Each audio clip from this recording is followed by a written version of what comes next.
नमोस्तु महश्री, नमोस्तु महश्री, नमोस्तु महश्री।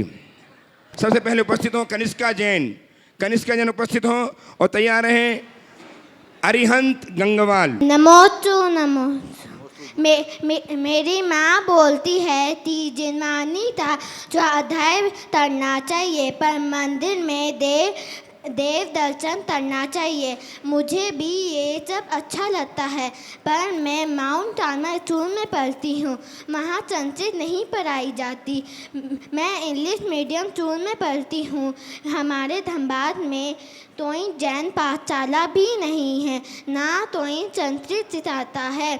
हम बच्चे कैसे धर्म ध्यान करें, चौथाई तरह आप मार्गदर्शन है। बहुत अच्छी बात पूछी है। देखो, स्कूल में जो पढ़ाया जाता है, हम घर में भी बहुत कुछ सीख सकते हैं, पढ़ सकते हैं। पहले तो मैं कहूँगा कि तुम्हारी माँ को चाहिए कि वो तुम्हें घर में धर्म शास्त्रों का ज्ञान कराए। कम से कम जितने भी पाठ, विनती और स्तुति है, उनका तो बोध कराए ही। और दूसरा, यहाँ पाठशाला नहीं है तो पाठशाला होनी चाहिए। पाठशाला की व्यवस्था भी बननी चाहिए ताकि बच्चों को संस्कार मिले। और जो यहाँ नहीं आ सकते उन सबको प्रामाणिक पाठशाला से जुड़ना चाहिए। जो ऑनलाइन पाठशाला है, अंतर्राष्ट्रीय स्तर पर हजारों बच्चे जिसमें भाग ले रहे हैं, वो प्रामाणिक पाठशाला में अपनी सहभागिता दो। घर बैठे ऑनलाइन बहुत सारी चीज़ें सीख लेंगे। सभी के संज्ञान के लिए मैं ये कहूँगा कि अब प्रामाणिक पाठशाला ने ऑफलाइन भी कार्यक्रम करना शुरू कर दिया है। प्रामाणिक पाठशाला आपके शहर में, देश भर के लोग जहाँ भी अपनी पाठशालाओं को जो संचालित कर रहे हैं, अगर प्रामाणिक पाठशाला के साथ जुड़कर काम करना चाहते हैं तो प्रामाणिक पाठशाला के लोग आपको पूरी सामग्री और पूरा सहयोग भी देते हैं। और बहुत जगह ऐसा कार्यक्रम हो रहा है अलग अलग शिविरों के माध्यम से और अन्य माध्यमों से, जिससे बच्चों को बहुत अच्छा परिणाम मिल रहा है। बच्चों में बड़े सकारात्मक प्रभाव देखने को मिल रहे हैं, इसलिए इस पर ध्यान देना चाहिए। उपस्थित हो अरिहंत गंगवाल। नमोस्तु महाराज जी। महाराज जी, मेरी शंका यह है कि अक्सर देखा जाता है कि जो व्यक्ति जितना धर्म करता है उतना उनके अंदर आवेश होता है, यहाँ तक कि मंदिर में भी उनके अंदर क्रोध आ जाता है। तो क्या ऐसा धर्म करना उचित है? देखिए, आवेश तो किसी के लिए अच्छा नहीं है, पर ये कहना कि जो जितना धर्म करता है उसमें उतना आवेश आता है, ये पूरी तरह ठीक नहीं। हम लोग धर्म करते दिखते हैं कि नहीं दिखते हैं? तो कभी ऐसे आवेश में दिखते हो क्या? नहीं देखते ना। हाँ, हो सकता है कतिपय ऐसे व्यक्ति हों जो धार्मिक हों पर उनका स्वभाव गुस्सैल हो, उनमें आवेश आ जाता हो। ऐसे व्यक्तियों को देखकर हमें धर्म से दूर होने की जगह उनसे सीख लेना चाहिए कि हम अपने जीवन में ऐसा नहीं करेंगे। और जो भी धर्म से जुड़ रहे हैं उन्हें ये सोचना चाहिए कि मेरा असल धर्म तो अपने भावों को ठीक करना है। जब तक हम अपने भावों को निर्मल नहीं कर लेते तब तक हमारे जीवन में कोई उपलब्धि नहीं हो सकती। इसलिए हमें हमेशा अपने भावों के निर्मलता के प्रति दृष्टि रखनी चाहिए। नमोस्तु महाराज। रति को आ जाए। नमोस्तु महाराज जी। महाराज जी, मेरा प्रश्न ये है कि हम लोग भगवान की भक्ति के लिए मंदिर जाते हैं और वहीं कुछ लोग मंदिर आते हैं, महाराज जी की भगवान जी की फ़ोटो खींचते और चले जाते, तो महाराज जी का ये उचित है कि नहीं? नमोस्तु। देखो, बात सही है। ये एक बड़ी बीमारी लग गई। लोगों भगवान के चरणों में द्रव्य बाद में चढ़ाते हैं, मोबाइल पहले चटकाते हैं। ये अच्छी बात नहीं। हम मंदिर गए हैं तो भगवान के दर्शन और वंदना के लिए गए, फोटो खींचने और खिंचवाने नहीं। पहले भाव भक्ति से भगवान की वंदना कर लो, अपनी विशुद्धि बढ़ा लो। हाँ, वहाँ की स्मृतियों को साथ रखने के लिए कोई फोटोग्राफी करे तो मैं उसे निंदनीय नहीं कहता, लेकिन वह भी एक मर्यादा में होनी चाहिए। पहले दर्शन वंदना हो जाए और फोटो इस तरह से खींचे या खिंचवाए कि दूसरे को व्यवधान ना हो। पता लगा तुम्हारे फोटो के चक्कर में सामने वाले का मन खराब हो रहा है, तो ये उचित नहीं है। ये आराधना के स्थल है, प्रदर्शन के नहीं। इस पर सभी को गंभीरता का परिचय देना चाहिए। आइए नमस्ते महाराज। अतिशय जी आइए। दोस्तों महाराज श्री, चलो। मेरा प्रश्न ये है कि जब भी मैं कोई गेम खेलता हूँ, जैसे कोई बोर्ड गेम या कोई सा भी ऐसा गेम, उसमें मैं जब भी हारता हूँ मेरे को बहुत ज़्यादा इरिटेशन होती है और मैं बहुत ज़्यादा गुस्सा हो जाता हूँ और मेरे को रोना भी कभी कभी आता है। तो इसका मुझे सलूशन बताएं कि मैं इसको कम कैसे करूँ। बहुत अच्छा सवाल। ये सवाल छोटे से बच्चे का है, पर ये सवाल सबका है। देखो, हमें सबसे बड़ा ध्यान अपने इमोशन पर कंट्रोल के ऊपर देना चाहिए। जो व्यक्ति अपने इमोशंस पर कंट्रोल नहीं कर पाते, वो जीवन में कभी सफल नहीं हो पाते।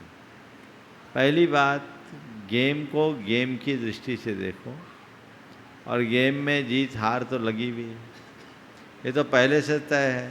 ये बताओ, गेम में दोनों जीतें तो मज़ा आएगा क्या? नहीं। गेम ड्रा हो जाए तो मज़ा आएगा क्या? नहीं। मज़ा तो तब होता है जब कोई जीतता है और कोई हारता है। तो पहली बात, खेल को खेल की भावना से खेलना चाहिए और खेल को खेल की भावना से ही देखना चाहिए। अगर हमारा इमोशनल अटैचमेंट ज़्यादा हो जाए तो वही सारी समस्याएं आती है जो तुमने कहा। तो इससे बचने का एक रास्ता है। तुमने पूछा सॉल्यूशन क्या है?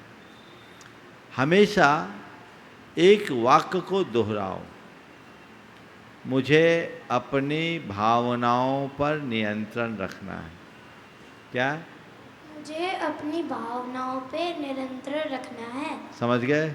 हाँ। इसका अर्थ समझ में आ गया? हाँ। I have to control my emotions. क्या? I have to control my emotionals. Emotions. Hindi में बोलो तो ज़्यादा असर होगा। क्या बोलना है? मुझे अपनी भावनाओं पर नियंत्रण रखना है। मुझे अपनी भावनाओं पर नियंत्रण रखना है। बस जब भी खाली रहो, मैं जब भी खाली रहूं, मेरी बात तो सुनो, जब खाली रहो इस मंत्र को गुनो, मुझे भावनाओं पर नियंत्रण रखना है। और दूसरा, खेल को खेल भाव से खेलना है। क्या? खेल को खेल भावना से खेलना है। हाँ, ये बात, दोनों बातें बार बार दोहराओगे तो ये तुम्हारे सबकॉन्शियस में बैठ जाएगी। और जब ये बातें सबकॉन्शियस माइंड में एक बार बैठ जाएगी तो फिर कुछ भी होगा, हमारी भावनाओं का हम पर ज़्यादा असर नहीं होगा, या यूँ कहें भावनाओं के बहाव में बहने से बच जाएंगे। इसलिए इसको ध्यान रखें। आइए सिमर चंद्रकला जी, जीवन कुमार जी बाकलीवाल। नमोस्तु गुरुदेव, नमोस्तु गुरुदेव, नमोस्तु गुरुदेव। मेरा सवाल है गुरुदेव, जैन समाज के मंदिरों में कहीं कहीं ऐसी स्थिति पैदा होती है कि कुछ लोग अपना वर्चस्व बनाते हैं, चलाते हैं, उसमें उनकी क्रिया विवेकपूर्ण हो या न हो, इससे समाज में विरोधाभास होता है और समाज की अखंडता पर प्रभाव पड़ता है। इस विरोधाभास को कैसे रोका जाए? देखिए, सबसे पहली बात तो ये है कि मंदिर में कभी किसी को वर्चस्व का भाव रखना ही नहीं चाहिए। मंदिर हमारी श्रद्धा का आयतन है, सत्ता का अधिष्ठान नहीं। हम भगवान के ऊपर अपना क्या वर्चस्व बढ़ाएंगे?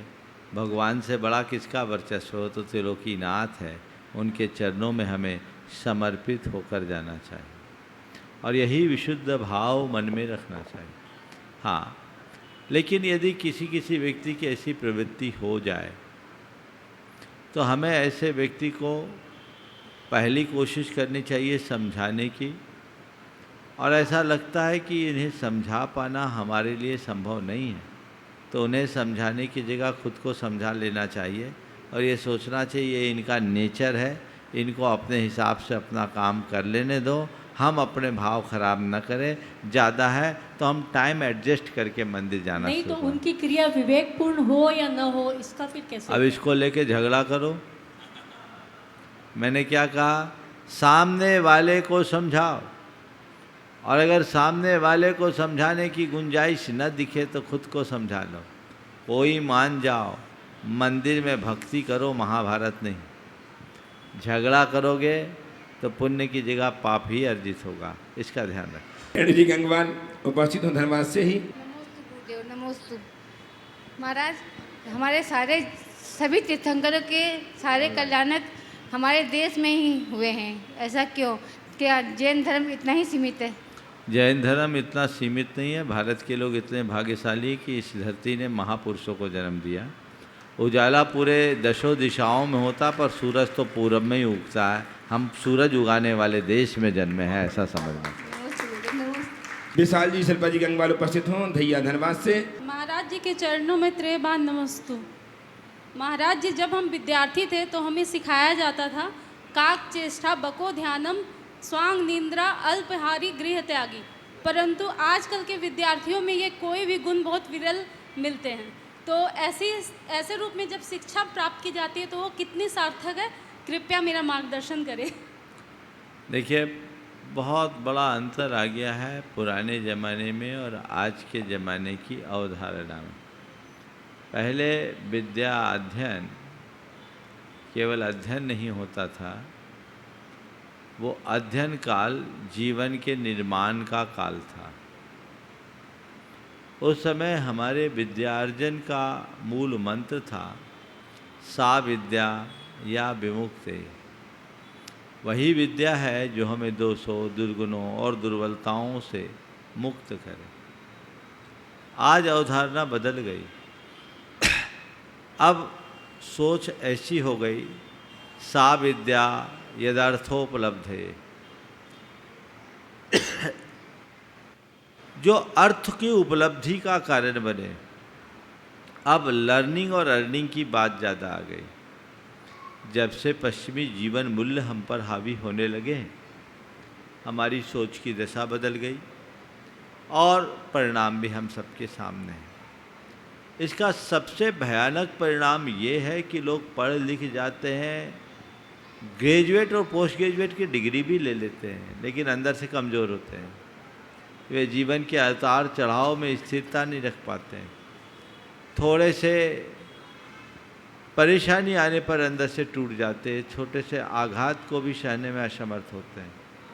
तो हमें पुरानी अवधारणा को पुनर्जीवित करना चाहिए, जिससे हम न केवल पढ़ लिख कर के अक्षर ज्ञानी बने, अपितु अंदर से मजबूत भी बने।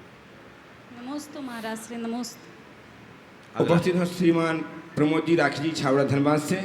नमोस्तु महाराज जी, नमोस्तु महाराज जी, नमोस्तु महाराज। महाराज श्री, पहले के ज़माने में जब माँ बाप बच्चों की शादी करते थे तो वो बच्चे अपने आप को गृहिणी के रूप में स्वीकार कर लेते थे। सारा संस्कार जो होता है वो ले बच्चियाँ, और आज के युग में वो अपने आप को गृहिणी नहीं स्वीकार कर पाती। क्यों? आपने तैयारी उसको इस तरीके से किया, बुरा मत मानना। मुझे पता नहीं आपकी बेटियां हैं कि नहीं, शायद नहीं, लेकिन आज की ज़्यादातर माताएं अपनी बेटियों को घर के कार्य में कुशल बनाना नहीं चाहती। ज़्यादातर बच्चियां पढ़ रही है,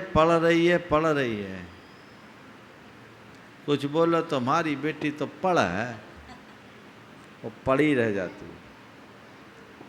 गृह कार्य में दक्षता प्रारंभ से होना चाहिए। आप अपने बचपन में जाओ, मुझे लगता है कि आप 10-12 साल की उम्र में अपनी माँ का सहयोग देने लगी होगी। आज की कितनी बेटियां हैं जो 18-18, 20-20 साल की हो जाती तो भी कभी किचन संभालने का प्रयास नहीं करती है।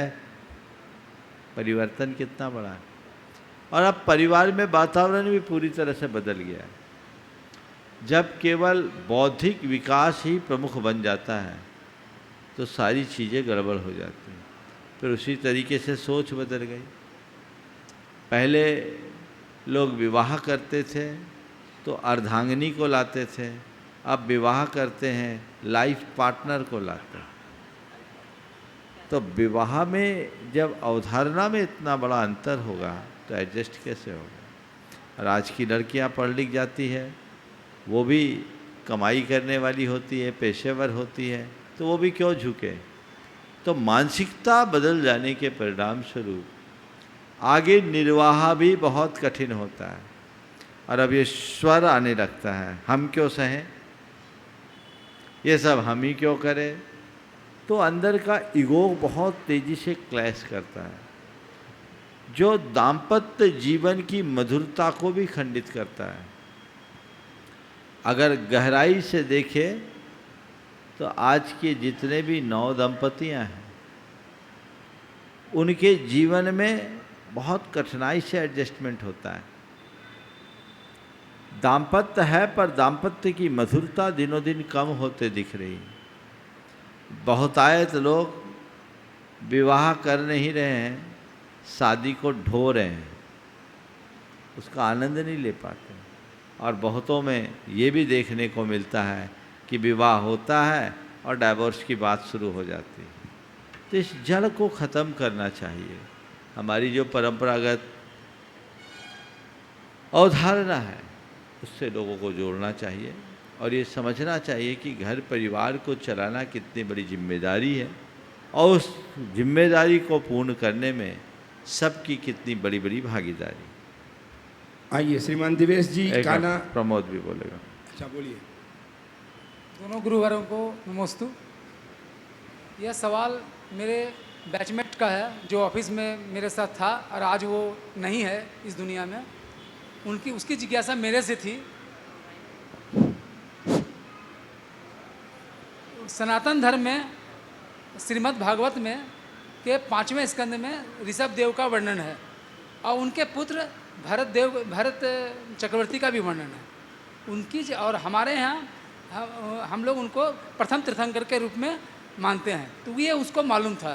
तो उनका सवाल ये था कि जो उनको ऋषभ देव जो है उनको अवतारी पुरुष उस महाभारत में उस किताब में लिखा है, बताया गया है और हमारे यहाँ इसको आदि पुरुष के रूप में या प्रथम तीर्थंकर के रूप में माना गया है। उसका कहना था, उनका पूछना था कि ये दोनों में क्या मिलाप है या क्या संबंध है। देखिए, ये इस बात का प्रमाण है कि भगवान ऋषभ देव एक महापुरुष थे और उन महापुरुष होने के कारण उन्हें सभी परंपराओं में सम्मान दिया गया। वैदिक परंपरा और पौराणिक आख्यानों में चूँकि अवतार की अवधारणा है, उन्होंने विष्णु के अवतार के रूप में ऋषभ देव को स्वीकार किया।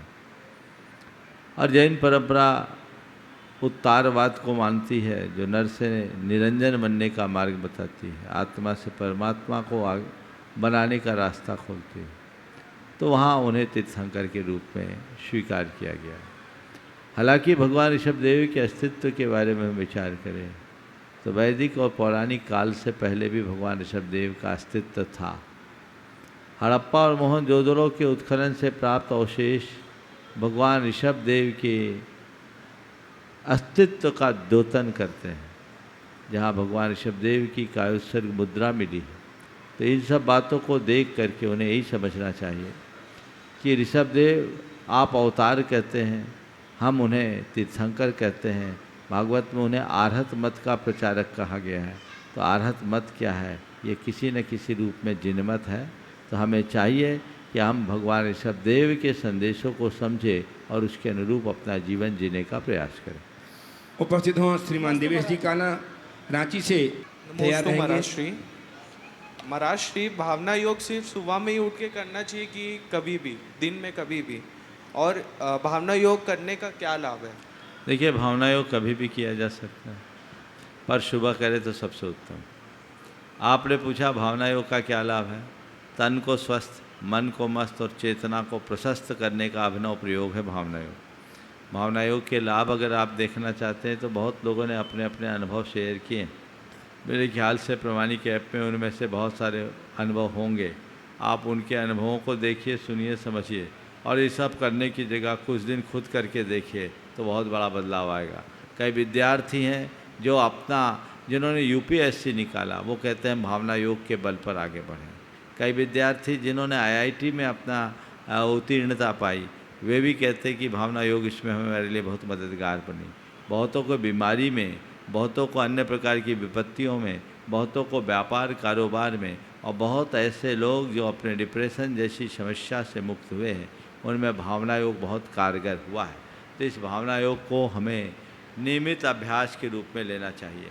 तुम्हारे माध्यम से एक संदेश मैं पूरे देश को देना चाहूँगा। आगामी 21 जून को अंतर्राष्ट्रीय योग दिवस है।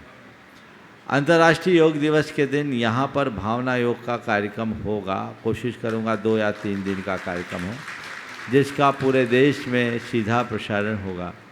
लेकिन जितने लोग पूरे देश में भावना योग से जुड़े हैं, जो भावना योग का प्रसारण करते हैं, प्रचार प्रसार में आगे बढ़ा रहे हैं, उन सब भावना योग के प्रवर्तकों से मैं कहूँगा कि वे अपने अपने क्षेत्र में 21 तारीख के पूर्व भावना योग को विधिवत लोगों तक पहुँचाएँ ताकि अंतर्राष्ट्रीय योग दिवस के दिन लोग भावना योग के महत्व को जान सके और उसे एक अपनी शुरुआत कर सकें। मुझे जहाँ तक पता है भावना योग की टीम इसमें काफ़ी कुछ काम कर रही है। इसे और व्यापकता से प्रचारित किया जाए ताकि सभी लोग इसका लाभ भी उठा सकें। आइए श्रीमान श्रीमती जी, रीना जी, संजय जी मिहिजाम से। नो मुनिराजों के चरणों में मेरा त्रेबार नमोस्तु नमोस्तु नमोस्तु। अकड़ शब्द में कोई मात्रा नहीं होती, फिर भी ये हर इंसान में अलग अलग मात्रा में मौजूद होती है, तो इससे कैसे बचें? बहुत अच्छा वाक्य खोज के लाते। अकड़ शब्द में कोई मात्रा नहीं है, लेकिन हर मनुष्य में अलग अलग मात्रा में मौजूद है। इसकी वजह क्या है? इसकी एक ही वजह है कि अकड़ की पकड़ बड़ी है जिसने सबको जकड़ रखा। इनमें भी कोई मात्रा नहीं। समझ गए? चलिए संजय जी। नमोस्तु नमोस्तु नमोस्तु। एक वृद्ध दादाजी ने बहुत सुंदर बात कही है। वृद्ध दादाजी ने, हाँ, वृद्ध दादाजी, हाँ वृद्ध दादाजी, हाँ बूढ़े बोल दो, हाँ, हाँ कि आज की पीढ़ी इकट्ठा करने के लिए जी रही है, आज की पीढ़ी हाँ, इकट्ठा करने के लिए जी रही है और हमारी पीढ़ी इकट्ठा रहने के लिए जीती रही है। तो अभी और पहले में क्या बदल गया? बहुत अच्छी बात है। आज की पीढ़ी इकट्ठा करने के लिए जी रही है और पुरानी पीढ़ी इकट्ठा रहने के लिए जीती थी। आपने पूछा और अभी और तब में क्या अंतर था?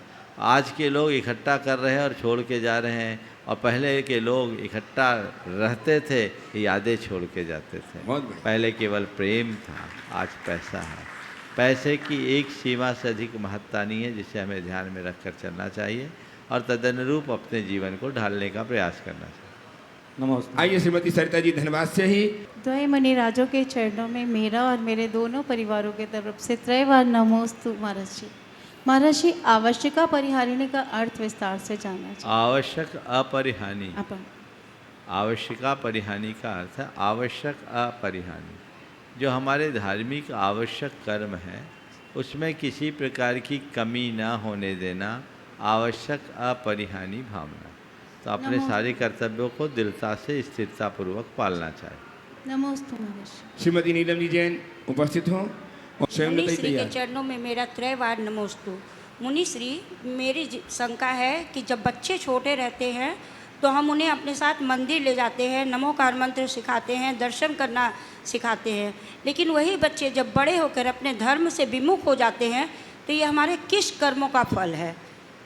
ये आपके कर्मों का फल नहीं है, उनकी संगति का फल है और समय का तकाजा। हम लोगों की भी थोड़ी कमी। हम लोग बचपन में बच्चों को धर्म करने की क्रियाएं तो सिखाते हैं पर उसके महत्व का बोध नहीं करा पाते। यदि बच्चों को क्रियाएं सिखाने के साथ साथ महत्व का बोध भी कराने लगे तो ये समस्याएं कम होगी। बड़े होने पर बच्चे और अधिक धार्मिक होंगे। तो हमें मूल तत्व का बोध कराना चाहिए जिससे बच्चों के हृदय में धर्म के प्रति स्थायी आकर्षण उत्पन्न हो सके। नमस्ते मुनि श्री। अगला उपस्थित हो श्रीमती स्वयंलता जी जैन। नमोस्तु महाराज जी। महाराज जी, मेरी जिज्ञासा है, सम्यक करते हुए समाधि मरण कैसे हो? क्या करते हुए? सम्यक धारण करते हुए। सम्यक धारण करते हुए समाधि मरण कैसे हो, नित्य सम्यक दर्शन की भावना भाव, सम्यक तो उचित क्रियाएँ करो और अपने समाधि मरण की निरंतर भावना भाते रहो। संसार शरीर और भोगों से उदासीनता रखो, स्वाध्याय करो, आत्मचिंतन करो, सत्संग करो और हर पल यही भाव, हे प्रभु मेरा सम्यक के साथ समाधि मरण हो और अंदर से वैसी तत्परता दिखाओ, तो ये स्थिति बन सकती। नमोस्तु महाराज जी, मेरा यह प्रश्न है कि मैं जानता हूँ कि हमको हर बार सत्य बोलना चाहिए, पर मैं अक्सर झूठ बोल देता हूँ क्योंकि मैं डर जाता हूँ सज़ा से। तो आप बताइए मुझ में हिम्मत कैसे आए कि मैं हर बात सच बताऊँ। देखो, पहले तो ये बताओ, सच बोल करके निडर रहा जा सकता है कि झूठ बोलकर? सच। तो फिर डरते क्यों? सज़ा से डरता हूँ। एक बार सज़ा पालो, जीवन भर मजा लो, और एक बार की सज़ा के पीछे अपने अंदर का मजा किरकिरा क्यों करते हो? समझ गए? सच बोलो, माँ बाप को सच बोलो, स्कूल में सच बोलो, गलती हो जाए तो उसे स्वीकार लो, उसी से सुधार होगा। एक झूठ को छिपाने के लिए 100 झूठ बोलना पड़ता है। ये क्या हमारे जीवन के लिए सज़ा नहीं है?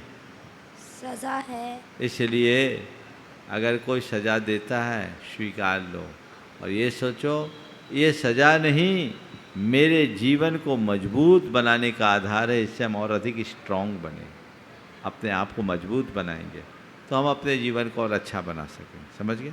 और अब समझ गए। ऑनलाइन प्रश्नों की समाधान पाएं। उसके पूर्व 19 से 25 जून तक संपन्न होने वाले पंचरत्न महोत्सव के प्रतिष्ठाचार्य श्रद्धेय भैया अभय जी आपके समक्ष हैं अपनी सूचनाओं के साथ। युगल मुनिराज के श्री चरण में कोटि से नमन। बंधो, धनबाद दिगंबर जैन समाज ने 12 साल पहले जो सपना देखा था, वो सपना साकार करने के लिए परम पूज्य मुनिवर का सानिध्य हमें प्राप्त हुआ। और आज आपसे कहना चाहूँगा, आज 9 साल पहले जो सपना देखा था, और सपना दिखाने वाले कोई संत थे मुनिवर प्रमाण सागर जी महाराज, और सपना को साकार करने आए हैं मुनिवर प्रमाण सागर जी महाराज। आज हमने शुभ मुहूर्त में शुभ काम किया है और वास्तव से आज से हमारा पंचकर्णक प्रतिष्ठा महोत्सव का कार्यक्रम प्रारंभ हो चुका है। आज मुख्य पात्रों का चुनाव का कार्यक्रम विधिवत संपन्न हुआ है और इस पंचकर्णक की धनबाद दिगंबर जैन समाज की एक विशेषता है कि बिना बोली के पात्रों का चयन हुआ है। जोरदार ताली बजाकर इन पात्रों का सम्मान करें जिन्होंने मुनिवर से प्रेरणा लेकर, मुनिवर से आशीर्वाद लेकर अपनी भावना रखी और आज सौधर्म, ईशान, सनत कुमार, महेंद्र, महायज्ञ नायक, यज्ञ नायक, भरत, बाहुबली, राजा श्रेयांश, राजा सोम और भगवान के माता पिता और 8 जो अन्य महापात्र हैं उनके चुनाव का कार्यक्रम और कुबेर, इसके अलावा अन्य जो पात्र हैं उनका चयन का कार्यक्रम संपन्न हुआ। अभी भी और पात्र शेष हैं जो विशेष हैं। मैं ये कहना चाहूँगा, जो इस अनुष्ठान में महापात्र के रूप में सम्मिलित होना चाहते हैं, कमेटी के पदाधिकारियों से संपर्क करके आप इन पदों में सुशोभित होकर महोत्सव में सम्मिलित हो सकते हैं। जो महापात्र बने हैं उनके नामों की घोषणा विधिवत अभी कर रहा हूँ और सम्मान का कार्यक्रम आगामी 17 तारीख को शाम को, क्योंकि बहुत से पात्र महाराज जी बाहर गए हुए हैं, 17 तारीख की सुबह सब आ जाएंगे और 17 तारीख की शाम को सायंकालीन संघ समाधान के कार्यक्रम में हम उनका सम्मान का कार्यक्रम संपन्न करेंगे जिन्होंने महापात्र के रूप में इस अनुष्ठान में सम्मिलित होने का सौभाग्य प्राप्त हुआ है। ताली बजनी चाहिए आपकी जब नाम लो। सौधर्मिंद के रूप में, हाँ जी, भगवान के माता पिता बनने का सौभाग्य प्राप्त किया है, जो इस जिनालय से शुरू से नींव के पत्थर के रूप में जोड़े गए हैं, श्रीमान विजय कुमार जी उर्मिला गोधा। जोरदार ताली बजाएं इनके लिए। इसी क्रम में इस अनुष्ठान के सौधर्मिंद बनने का सौभाग्य गोधा परिवार से श्रीमान संजय नीलम गोधा। ताली बजाइए। और मैं ये कहना चाहूँगा, ये विजय जी के छोटे भ्राता हैं जो इस जिला से समर्पित भाव से जुड़ गए। एक बार ताली और चाहूँगा इनके लिए। और कुबेर का पद प्राप्त किया है गोधा परिवार के श्रीमान प्रतीक निशा गोधा परिवार। महायज्ञ नायक बनने का सौभाग्य प्राप्त किया है, जो रजिस्टर संभाल रहे हैं, श्रीमान सुशील कुमार जी शादना वाकलीवाल। यज्ञ नायक बनने का सौभाग्य प्राप्त किया है श्री विनोद संतोष गोधा परिवार। इसी क्रम में ईशान इंद्र बनने का सौभाग्य प्राप्त किया है श्रीमान नवीन रिद्धि गोदा। शानत इंद्र बनने का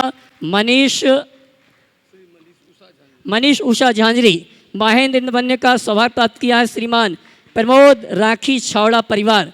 और राजा श्रेयांश राजा सोम बनने का सौभाग्य प्राप्त किया है व्रती श्रावक जो 3 प्रतिमा के धारी हैं श्रीमान चक्रेश जी हेमलता जैन। और राजा सोम बनने का श्रीमान प्रमोद सविता जैन इलाहाबाद। इसी क्रम में भरत और बाहुबली बनने का सौभाग्य प्राप्त किया है श्रीमान विमल रेणु सहाय। बाहुबली बनने का सौभाग्य प्राप्त किया है श्री मुकेश कामना गंगवाल इवेंट। और जो शेष 8 इंद्र हैं उसमें 5वें नंबर का इंद्र बनने का सौभाग्य प्राप्त किया है श्रीमान सुशील राजुल जैन। 6वें इंद्र में अरुण ललिता जैन। 7वें इंद्र में संतोष रेणु गंगवाल। 8वें इंद्र में श्री मनीष पायल सहाय। ये सभी परिवार जिन्होंने परम पूज्य मुनिवर से निवेदन किया और सबको आशीर्वाद आज बहुत अच्छे से प्राप्त हुआ है। जोरदार इन पात्रों के लिए ताली बजाकर इनका सम्मान करें। और इनका विधिवत सम्मान का कार्यक्रम हम 17 तारीख की शाम को सायंकालीन संघ का समाधान के सत्र में सम्मान का कार्यक्रम संपन्न करेंगे। और आइए पुनः चलते हैं संघ का समाधान के कार्यक्रम के लिए। अंजनी जी बोलिए। अंजनी जी अंजलि प्रश्न बोलिए। अंजनी अंजनी जी अंजनी अंजनी है। अंजनी जी जायसवाल बोलिए प्रश्न। प्रश्न तो मेरा कल था, मैंने महाराज जी से पूछा ही था। आज कोई सवाल तो नहीं है आज ठीक है। आशीर्वाद प्राप्त करने मंजीता सिंह जी परिवार के साथ और गुजराल जी एक्यूप्रेशर विशेषज्ञ चलो आशीर्वाद लेने। और गुरुदेव मैं कुछ ऑनलाइन प्रश्नों के माध्यम से क्रम को आगे बढ़ाना चाह रहा हूँ। श्रीमती गुणमाला जी निर्मल कुमार जी जैन रुठियाई जिला गुना आपके चरणों में बारंबार नमोस्तु करते हुए जानना चाहते हैं कि गुरुदेव अब काल लब्धि बलते हैं दयाल तुम दर्शन पाए भयो खुशाल। ये पंक्ति हमने पढ़ी तो महाराज श्री जब काल लब्धि आएगी तभी हमको प्रभु के गुरु के दर्शन होंगे और अगर नहीं होते तो हमारा दोष नहीं है, वो तो हमारी काल लब्धि नहीं आई। यह तर्क कहाँ तक उचित है, कृपया समाधान। ऐसा तर्क एक बार किसी ने पंडित टोडरमल जी से किया तो उन्होंने बहुत अच्छी बात कही। बात क्या कही है कि मीठी फटकार लगाई। मैं उन्हीं की पंक्तियों को आप सबके लिए दोहरा देता हूँ। उन्होंने कहा जब तेरा यहू श्रद्धान है तो तू किछु भी कार्य का उद्यम मत कर। जब तेरा यही भरोसा है कि जब काल लब्धि आएगी, समय आएगा, मेरा काम हो जाएगा, जब मेरी होनहार होगी, मेरा काम हो जाएगा, तो कुछ भी काम का उद्यम मत कर। तू खान पान व्यापार आदि में तो उद्यम करे और यहाँ होनहार बतावे हैं तो जानिए है तेरा साचा श्रद्धान यहाँ है नाही, झूठी मान आदि ते बातें बनावे हैं। तो ऐसी बातें बनाने का काम मत कीजिए।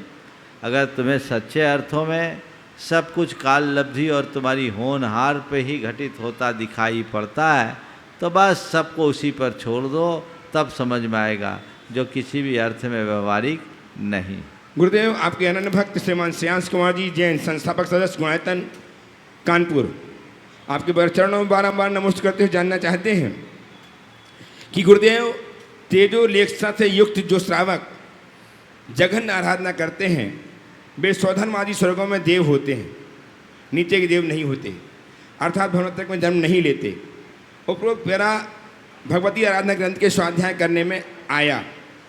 तो गुरुदेव तेजोलेशा से क्या तात्पर्य है? तेजोलेशा यानी पीतलेशा। पीत पद में शुक्ल लेशा ना, शुभ लेशा में पीत लेशा। आज श्रीमान ब्रीत जी जयश्री गर्ग धनबाद आवास व्यवस्था जिनके हाथ में है, इन्होंने भी 8 इंद्रों में एक इंद्र बनने का सौभाग्य प्राप्त किया है। बहुत बहुत साधुवाद। गुरुदेव महेंद्र जी जैन पत्रकार इंदौर आपके चरणों में बारंबार नमोस्तु करते जानना चाहते हैं कि गुरुवर धन हमेशा के लिए मित्र नहीं होता, लेकिन सच्चा मित्र हमेशा धन के समान होता है। परंतु गुरुदेव दुविधा यह है कि सच्चे और अच्छे मित्र की पहचान कैसे हो? धन हमेशा के लिए मित्र नहीं होता, सच्चा मित्र धन की तरह होता। आपने पूछा है सच्चे और अच्छे मित्र की पहचान क्या है। मैं आपके पहले वाक्य से असहमत हूँ। ये बात सही है, धन हमेशा के लिए मित्र नहीं होता, पर सच्चा मित्र धन के समान होता है, मैं इससे असहमत हूँ। सच्चा मित्र धन के समान नहीं होता, क्योंकि धन एक सीमा तक ही साथ देता, उससे आगे नहीं। सच्चा मित्र हर अर्थ में साथ देता है, जिसमें कहीं किसी प्रकार की कोई शिकायत ही नहीं होती। धन तुम्हारे संकट में कुछ सुविधाएं दे सकता है, लेकिन तुम्हारी संकटों का सामना करने की ताकत नहीं देगा।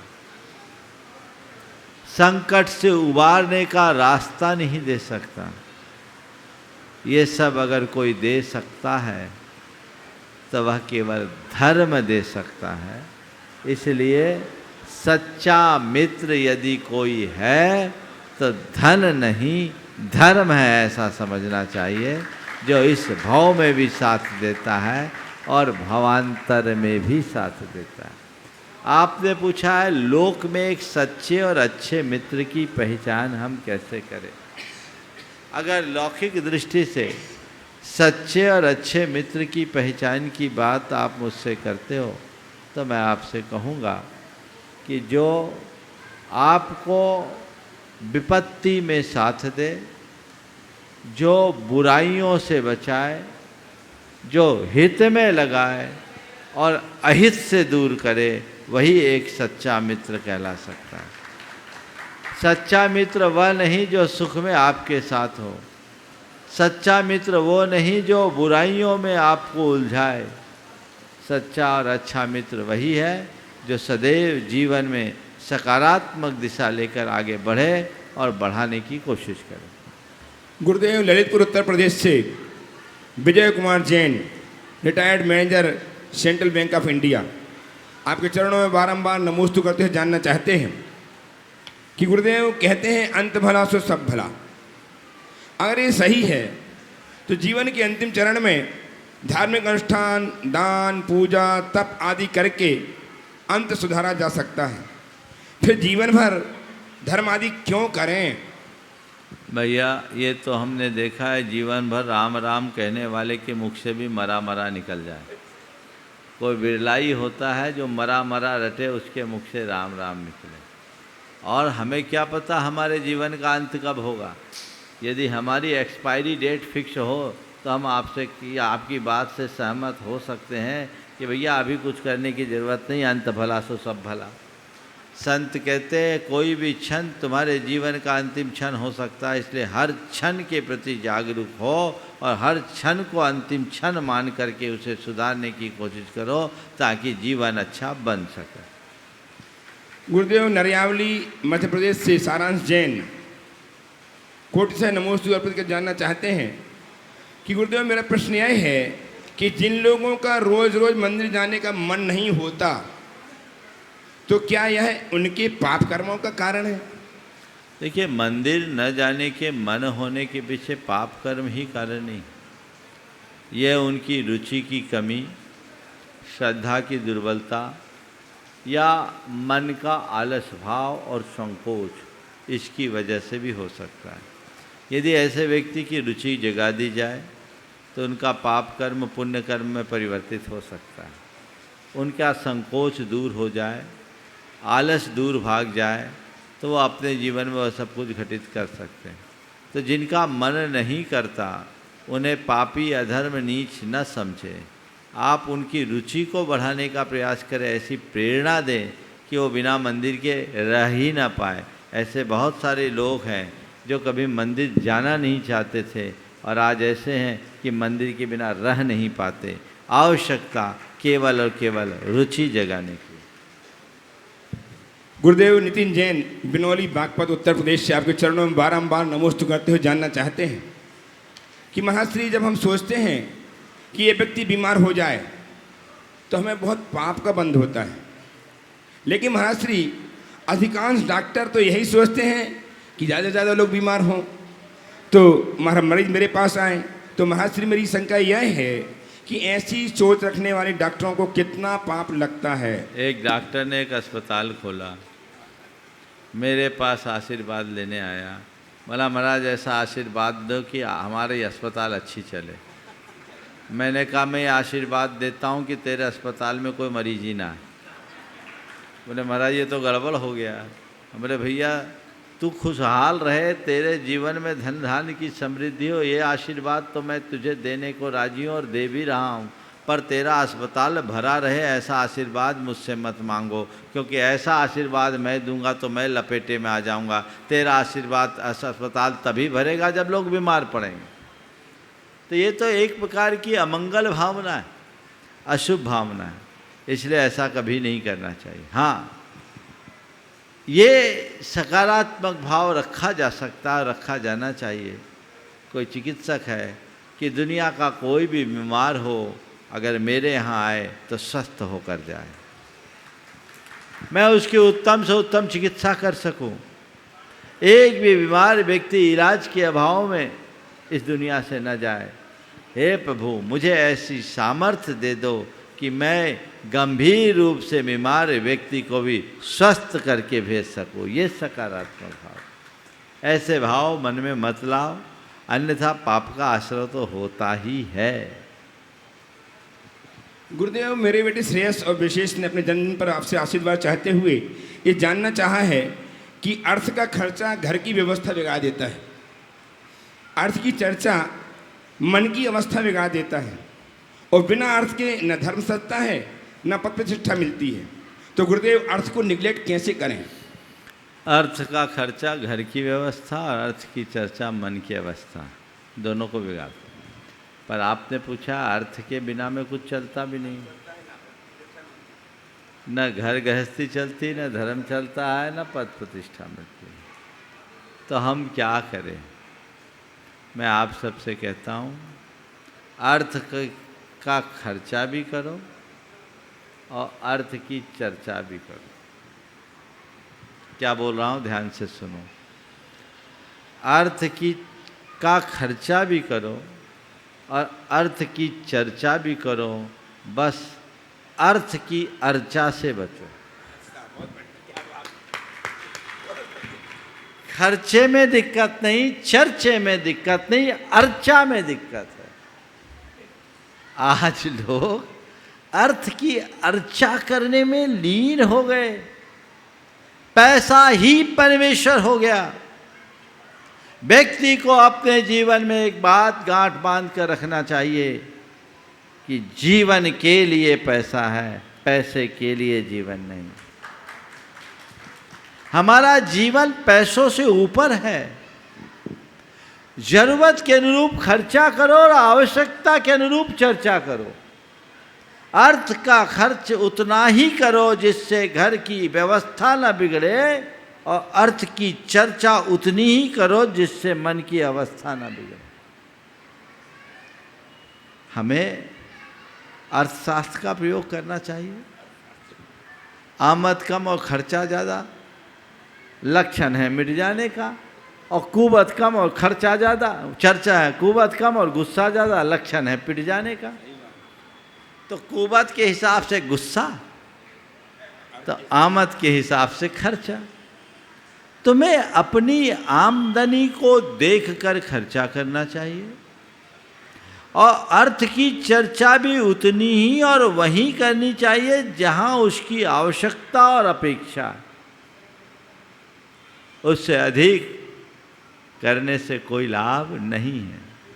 तो मैं मानता हूँ आप अर्थ का खर्च करो, अर्थ का जितना खर्चा करना है करो, अपव्यय से बचो। अर्थ की चर्चा करना है करो, पर उसकी एक सीमा रखो। अर्थ की अर्चा मत करो। अर्थ को केवल जीवन निर्वाह का साधन मानो, साध्य नहीं। अर्थ जीवन के निर्वाह का साधन है, साध्य नहीं। और ये सब चीज़ें तुम्हारे जीवन में तत्क्षण घट जाएगी यदि जीवन में धर्म जुड़ जाएगा।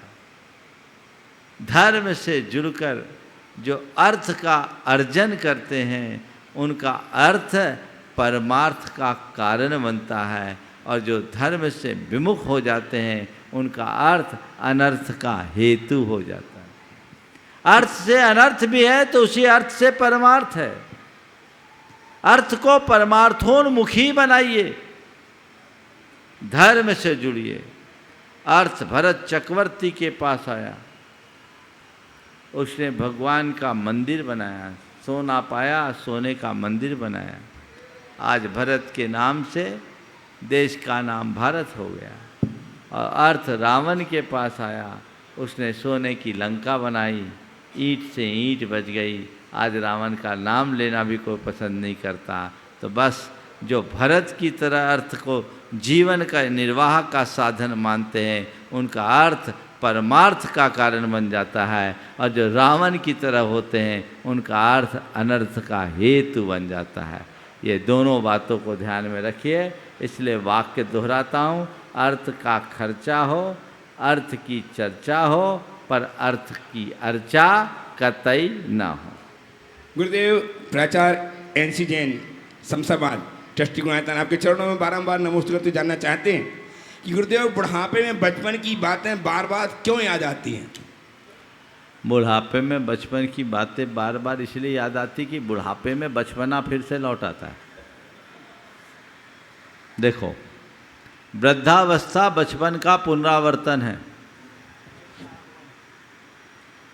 पुनरावर्तन, पुनरागमन है। कैसे? देखो, बच्चे के बाल नहीं उगे होते, बूढ़ों के सिर सपाचट हो जाते। बच्चों के दांत उगे नहीं होते, बूढ़ों के दांत बचे नहीं होते। बच्चों के मुंह से भी लार बहती है, बूढ़ों के मुंह से भी लार निकलती है। बच्चे चलने में असमर्थ होते हैं तो बूढ़े चलने में आसक्त हो जाते हैं। बच्चों को कुछ ज्ञान नहीं होता और बूढ़ों को कोई स्मृति नहीं होती, कुछ ध्यान नहीं होता, तो क्या है? बुढ़ापा बचपन का पुनरावर्तन ही तो है। इसलिए उधर लौटते हैं तो बचपन की बातें यदि याद आ जाए तो उसमें कोई असंगत जैसी बात नहीं है, उसी अनुरूप अपना सारा कार्य होना चाहिए। समय आप सबका हो गया, यहीं पर विराम। बोलिए परम पूज आचार्य गुरुवर श्री विद्यासागर जी। जय जय जय।